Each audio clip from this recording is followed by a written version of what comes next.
Assalamualaikum warahmatullahi wabarakatuh. Alhamdulillah wassalatu wassalamu ala Rasulillah Sayyidina Muhammad bin Abdullah wa ala alihi wa sahbihi wa mawalah, amma ba'd.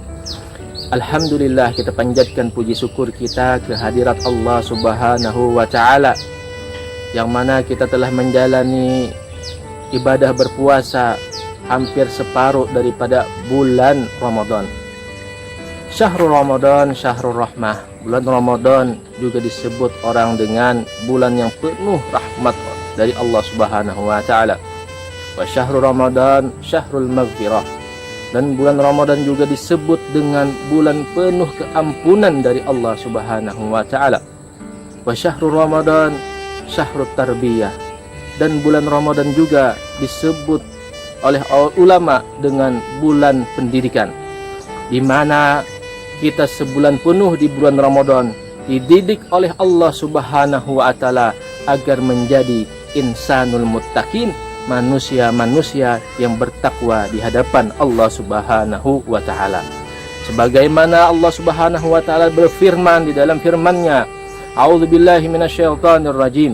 Ya ayyuhalladzina amanu kutiba alaikumusiyam kama kutiba alal ladzina min qablikum la'allakum tattaqun.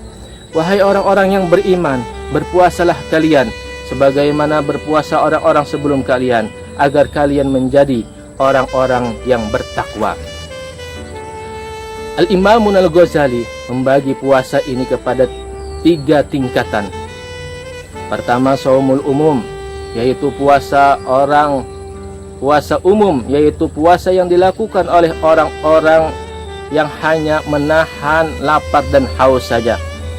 Dia mengartikan dan mendefinisikan puasa itu cuma menahan lapar dan haus, namun dia tidak menjaga daripada perbuatan-perbuatan maksiat zahir dan batin mereka. Inilah yang Nabi sabdakan di dalam sabdanya, kam min shaimin laisa lahu min siyamihi illal ju' wal atos. Berapa banyak orang yang berpuasa, melainkan daripada puasanya dia hanya mendapat lapar dan haus saja.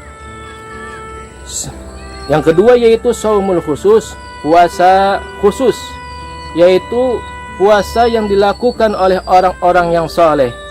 Dia berpuasa tidak hanya menahan lapar dan hausnya, akan tetapinya juga dia berpuasa menahan daripada segala anggotanya daripada perbuatan maksiat.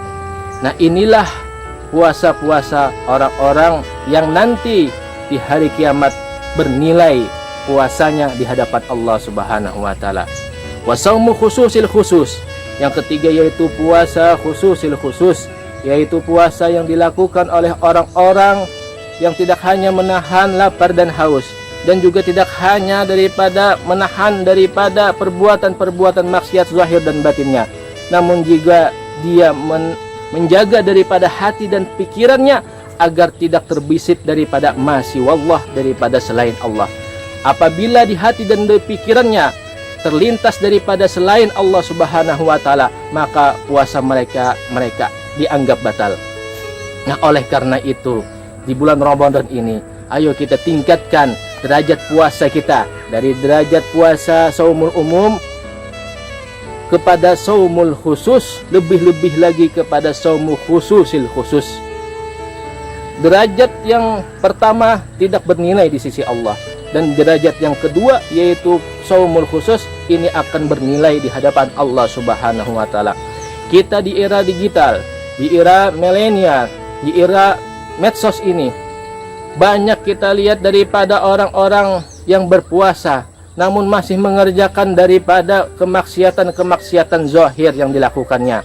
Di era digital ini banyak sekali berterbaran daripada berita-berita hoax, berita-berita dusta, berita-berita yang tidak tahu asal usulnya. Maka ketika seseorang mendapat berita, dia langsung share, sebarkan ke orang lain.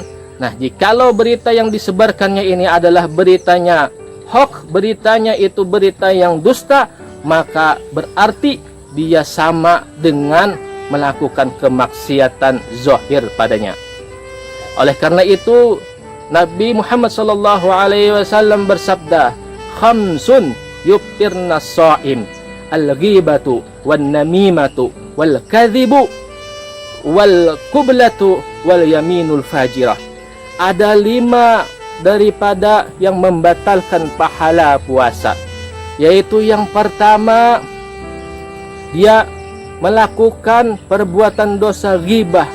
Dia menggibah orang, baik itu di dunia nyata atau di dunia maya. Ghibah adalah membicarakan orang lain. Apabila orang ini mendengar tidak setuju daripada pembicaraan kita, maka kita itu termasuk menggibah orang. Wan namimah, adu asah, mengadu yang asalnya orang baik menjadi bermusuhan. Lebih-lebih lagi, wal iyadzu billah, kita menamimah antara umat dengan pemerintah.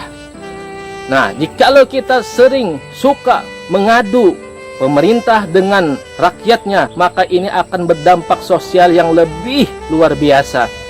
Oleh karena itu kita hindari yang demikian itu. Yang kedua yaitu al-kadzibu, yaitu dusta atau hoax. Orang yang sering tidak berpikir panjang, dapat berita langsung dia sebarkan, maka dia termasuk al-kadzibu. Rasulullah SAW bersabda, kafa bil mar'i kadziban ayyuhadditsa bikulli ma sami'a. Cukup orang itu dikatakan berdusta apabila ia menyebarkan sesuatu berita dengan apa yang langsung ia dengarkan, langsung ia sebarkan. Nah, orang itu termasuk orang yang berdusta. Pertama, ghibah. Yang kedua, namimah. Yang ketiga, berdusta. Yang keempat yaitu kublah, mencium. Yang kelima yaitu al-yaminul fajirah, bersumpah dengan sumpah yang palsu. Oleh karena itu, marilah di bulan Syahrul Tarbiyah ini, di bulan pendidikan Allah ini, kita didik diri kita sebenar-benar pendidikan agar kita menjadi insanul muttaqin, agar kita menjadi manusia-manusia yang bertakwa di hadapan Allah, dan kita akan mendapatkan ganjaran dengan puasa kita. Orang yang sering menyebarkan daripada hoax, maka insya Allah nanti dia akan mendapat pahala hoax juga dari Allah Subhanahu wa ta'ala.